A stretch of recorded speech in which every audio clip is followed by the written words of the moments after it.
Hey Panthers and Panther parents, my name is Holly Valley and I am your child's 7th grade ILA teacher this year. I'm really bummed we didn't get to do this in person. I would love to meet you all and talk face to face, but our video is our second best option. So I'm going to do my best to give you all the information that you need, and then of course at the end, if you have questions, please feel free to email me. I will show you my email at the end of the video. So first, to start, a little bit about me. I'm originally from Wisconsin. My family and I moved to Frisco in 2010. I have a bachelor's of science in child development and family studies, which I really think gives me a little bit of a unique perspective because I have that background in human development. So it gives me a little bit of insight into the minds and hearts of the people I spend my day with. I have my EC6 Generalist and 4 through 8 English Language Arts and Reading and ESL certification from the University of Texas at Dallas. In my free time, I enjoy taking care of my pets. I have 3 horses, 2 dogs, a cat, a bearded dragon, and 9 chickens. So we spend a lot of time with our pets, and I'm sure your student will bring home many stories about all of the goings on with all of our animals. I also have 2 daughters. My daughter Madeline is a senior at Reedy, Emily is a sophomore at Reedy, and my husband's name is Mike. A little bit real quick about our mission and vision here at Pioneer. You've probably seen these graphics before. We really hold tight to collaboration, technology, relationships, engagement, and curriculum. We do all 5 of those every day in ILA. I really believe that those 5 things work together to bring our students the best learning experience possible. And so we focus really a lot on all 5 of those, of course, with the end goal being our students' growth. A little bit about our curriculum in ILA. We do follow the My Perspectives curriculum that's brought to us by Pearson. It has a paper copy textbook, it has a digital component, it has lots of reading, listening, writing skills, all built in together to really bring some fun learning experiences. The curriculum is divided into 4 units, so we just started Unit 1 last week, and then I'll get more into the units in a minute. At the end of each unit, the students complete a performance-based assessment, which assesses all of the skills that we've learned and mastered so far in the unit. Unit 1, Crossing Generations. Our essential question for Unit 1 is, what can one generation learn from another? So we started last week, and we will keep talking throughout Unit 1 about what it's like to learn things from people who are older than us, or sometimes what can we teach people who are older than us. So they teach us things, we teach them things, and that crossing of information and that relationship building is really what brings us growth in our lives. We have a lot of learning lessons from people of different generations. So we talk a lot about that. We read a lot of example memoirs, some personal narratives of one generation learning from another. And then at the end of Unit 1, students create a digital memoir that's based on an event or a time in their lives when they learned an important lesson from somebody older than them. Unit 2 is our expository writing unit. Our essential question for Unit 2 is, how do we overcome adversity? And our performance-based assessment is an informational essay. So at the end of Unit 2, students get a writing prompt. We go through the whole writing, brainstorming, pre-writing, drafting, editing, revising, publishing, presenting, the whole process in response to the writing prompt that aligns with our Unit 2 essential question. Unit 3 is my favorite unit. The topic of Unit 3 is transformations. Our essential questions are, can people really change? And what can we learn from change?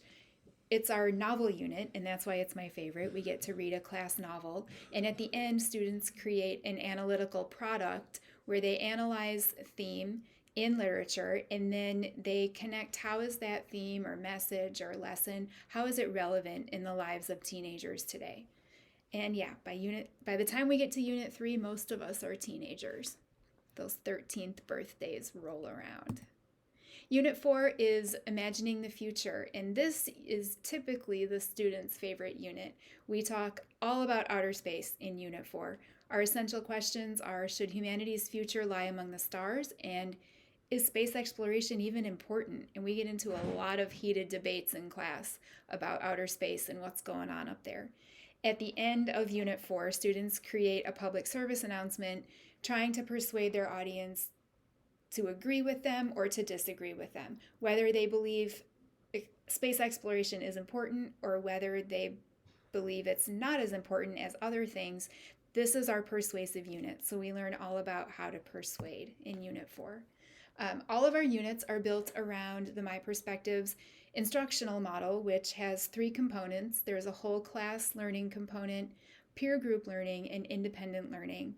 All of those things are kind of under the umbrella of blended learning. So in our blended learning model, we have peer or partner group, we have small group, we have teacher-led instruction, we have independent exploration and learning. Our blended learning is kind of the wave of the future in terms of growing students who are ready to face the challenges that are coming down the pipeline as we move into the future.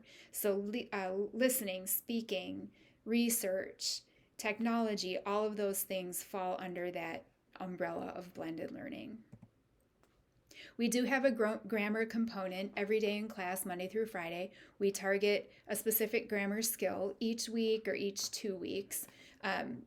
We target them in the beginning of class with some direct instruction and some practice, and then we really do like to sprinkle grammar throughout our lessons.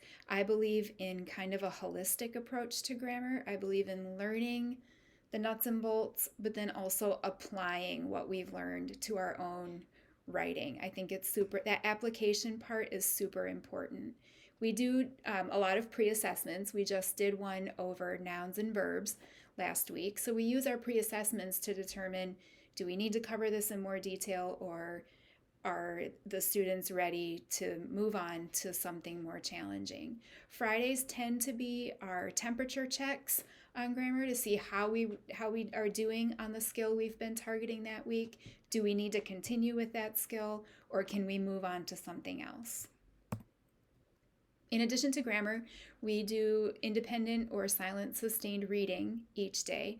And each week or 2 weeks, we talk about a different reading skill during our independent reading. So this week, we started out with characterization. That's going to extend into next week.